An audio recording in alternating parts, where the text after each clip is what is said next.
Hello बच्चों, let's read this question. The question says when the distance between the object and the plane mirror increases, option first the image remains same, option second the size of the image will become less than the size of the object, option third the distance between the image and the plane mirror also increases, option fourth the distance between the image and the plane mirror also decreases.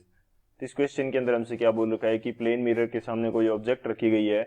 अब यदि इस object को plane mirror से दूर ले जाते हैं तो क्या होगा इमेज के ऊपर। तो बात करते हैं हम लोग की कंसेप्ट की यदि बात करें तो यहाँ पे हम डिस्कस करेंगे कि जो प्लेन मिरर है उससे इमेज जो बनती है उसके क्या फीचर्स होते हैं। सो हम यहाँ पे बात कर रहे हैं प्लेन मिरर की। तो प्लेन मिरर से हमारे पास किस प्रकार से इमेज बनेगी। जैसे मैं मान लेता हूं कि ये मेरे पास यहाँ पे कोई प्लेन मिरर है, ये हमारे पास यहाँ पे कोई प्लेन मिरर रखा हुआ है, इसके सामने मैंने किसी पॉइंट पे ऑब्जेक्ट रख दी। ऑब्जेक्ट और प्लेन मिरर के बीच में डिस्टेंस क्या है, डी है। तो इस मिरर के पीछे की साइड में डी डिस्टेंस पे, सेम डी डिस्टेंस पे इस ऑब्जेक्ट के सेम साइज की हमारे पास क्या मिल जाएगी, इमेज मिल जाएगी। अब जो इमेज यहाँ पे मिल रही है, इमेज हमारे पास जो मिल रही है उसके क्या फीचर्स हैं, सेम साइज है ऑब्जेक्ट की, जितनी साइज की है, same size of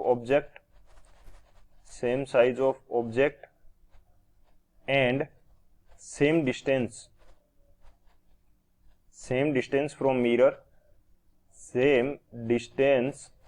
from mirror as object. जितनी ऑब्जेक्ट की डिस्टेंस है उतनी डिस्टेंस पे ये हमारे पास मिल रही है। तो ये हमारा क्या होगा, मेन की कंसेप्ट होगा। इस की कंसेप्ट की हेल्प से इस क्वेश्चन को सॉल्व करते हैं। अब बात करें हम लोग सॉल्यूशन की, तो सॉल्यूशन हमारे पास क्या हो जाएगा इस क्वेश्चन के लिए। हमें बोल रखा है कि ऑब्जेक्ट और मिरर के बीच की डिस्टेंस बढ़ा देते हैं। ये मेरा मिरर है, ये मेरा क्या है, प्लेन मिरर।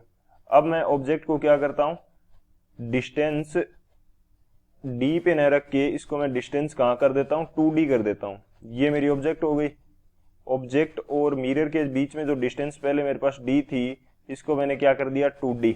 अब यदि इसकी इमेज बननी है तो इमेज कितनी डिस्टेंस पे बनेगी, जितनी डिस्टेंस पे हमारे पास ऑब्जेक्ट रखी हुई थी सेम डिस्टेंस के अंदर पीछे हमारे पास क्या बनेगी, इमेज बनेगी। तो इमेज जो है वो भी हमारी 2D डिस्टेंस पे बनेगी और इमेज क्या होगी, सेम साइज की। ये हमने की कंसेप्ट के अंदर डिस्कस किया था। तो ये जो इमेज बन रही है इसका साइज क्या है, सेम साइज, और ऑब्जेक्ट जितनी डिस्टेंस पे है उतनी डिस्टेंस पे हमारे पास क्या है, ये इमेज बन रही है। लेकिन हमें क्वेश्चन के अंदर क्या बोल रखा है, क्वेश्चन के अंदर बोल रखा है कि जब हम ऑब्जेक्ट और मिरर के बीच में जो डिस्टेंस है उसको इंक्रीज कर देते हैं तो इमेज और मिरर के बीच में क्या हो जाएगी, डिस्टेंस इंक्रीज हो जाएगी। क्योंकि पहले हमारे पास डी पे ऑब्जेक्ट थी, डी डिस्टेंस पे ऑब्जेक्ट थी, इमेज भी डी डिस्टेंस पे थी मिरर से। अब हमने इमेज को ऑब्जेक्ट का जो डिस्टेंस है वो बढ़ा दिया, यानी कि 2D कर दिया, और तो इमेज भी कितनी दूर बनेगी, 2D डिस्टेंस पे बनेगी। कौन सा ऑप्शन करेक्ट होगा। फर्स्ट में क्या बोल रहा है, द इमेज रिमेन सेम, नहीं सेम नहीं रहेगी, अलग जगह पे बनेगी। सेकंड में क्या बोला, size of the image will be less, नहीं सेम साइज की बनेगी। थर्ड में क्या बोला, distance between the image and plane mirror increases, बिल्कुल प्लेन मिरर और इमेज की जो बीच की डिस्टेंस है वो पहले डी थी, अब हमारे पास क्या हो गई है, 2D हो गई है। फोर्थ क्या कह रहा है, distance between the image and the plane mirror decreases, नहीं ये गलत है। तो कौन सा ऑप्शन करेक्ट होगा, जो थर्ड है वो हमारा करेक्ट हो जाएगा। So option C is the final answer. I hope you understood it well. Best of luck, thank you.